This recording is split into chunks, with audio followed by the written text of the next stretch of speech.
Hello, my beautiful sisters and brothers. This is the day the Lord has made. Let us rejoice and be glad in it. I am so grateful that you're joining me for today's 5 at 5 as we continue in God's Word, looking at Ephesians chapter 6, verses 10 through 18. I'm not sure how far God is going to let us get on this 5 at 5, but we'll go until He says stop. Now, God has impressed upon my heart about putting on the full armor of God, that we are in a battle and that we have to change our mindset. We've got to change our mindset and remind ourselves that this is not business as usual. We need to begin to train for the battle. We need to begin to make sure that we don't step out without being in the full armor of God.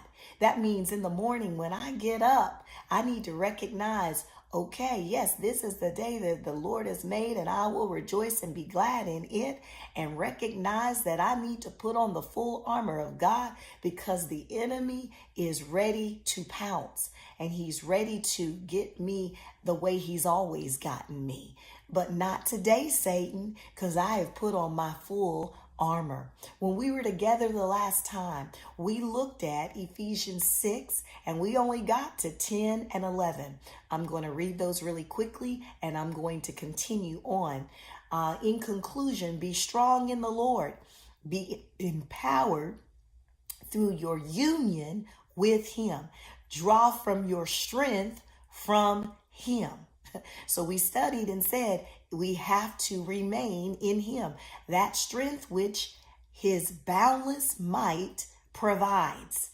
Then verse 11 says, put on God's whole armor, the armor of a heavy armed soldier, which God supplies. Again, we're reminded we don't get this. We don't create it. We don't make it. It comes from God. He supplies it. How many of you know He says, I will supply all of your needs according to my riches in glory, that you may be able successfully. Anybody want some success? To experience success, to be able to do this successfully, to stand up against what?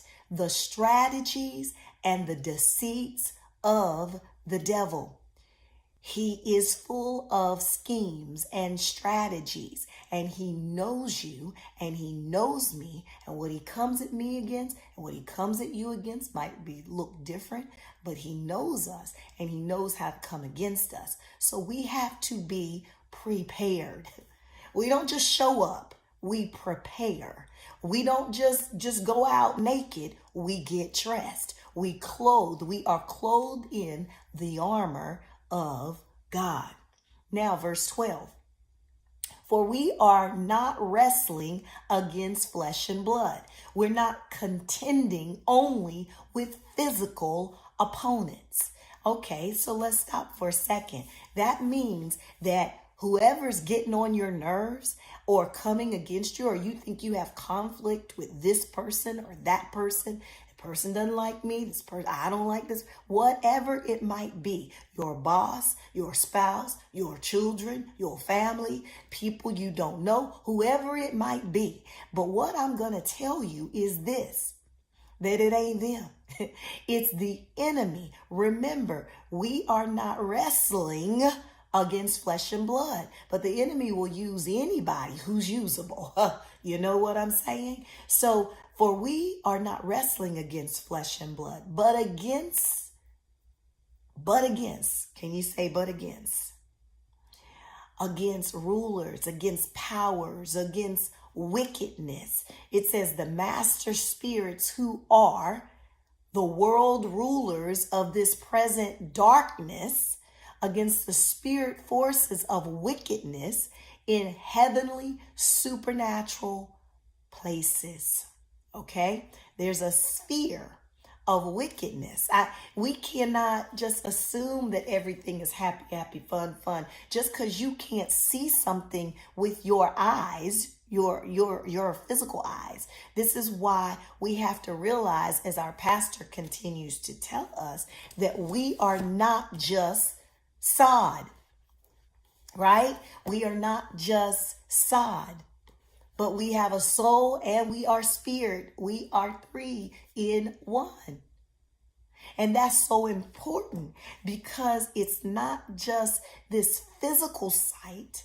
We can't expect that we see everything with this. We cannot just operate in the physical realm. There is a lot going on in the spiritual realm. And we have to be connected. This is when we must worship him in spirit and in truth. If we just feed the flesh, then that's what's going to be strong and that's what's going to take over. Now, listen, we wrestle not against flesh and blood. So stop getting mad at this person, that person. You need to get mad at the right enemy, and that is Satan, who is wanting to come against you. Why? Because he wants to steal, kill, and destroy. He is a thief. Now remember, thieves don't break into empty houses. You got me? Thieves don't break into empty houses. So the thief cometh to steal, kill, and destroy. What is he coming after for you? Maybe he wants to steal your peace. He wants to steal your joy.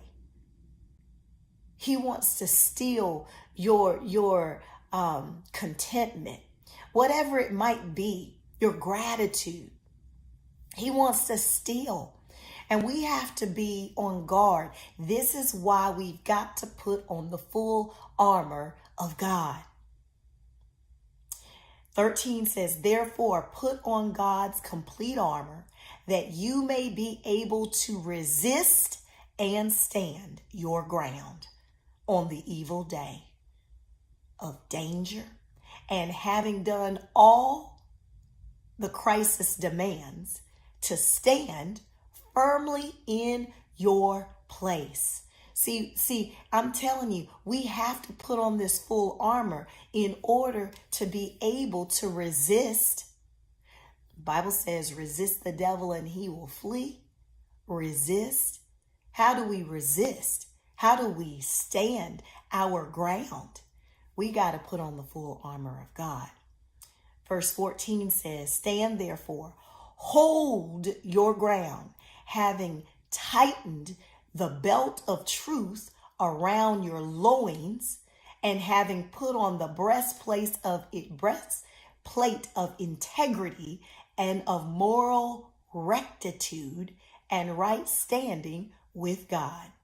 Now, we've gone from verse 12, 13, now we're at 14. Now, this is what I'm going to ask you to do because I don't want to go on too long. I want you to go back and I want you to study 13, 14, and 15.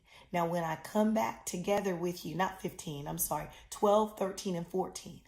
When we get back together on the next 5 at 5, we're going to look at verse 14. And we're going to look at what that belt of truth, how do we live that out? How is this practical? What does this look like on the day-to-day? And we're going to look at the breastplate of righteousness. So I want you to just keep going back. You got to take time in God's word. Let him speak to you.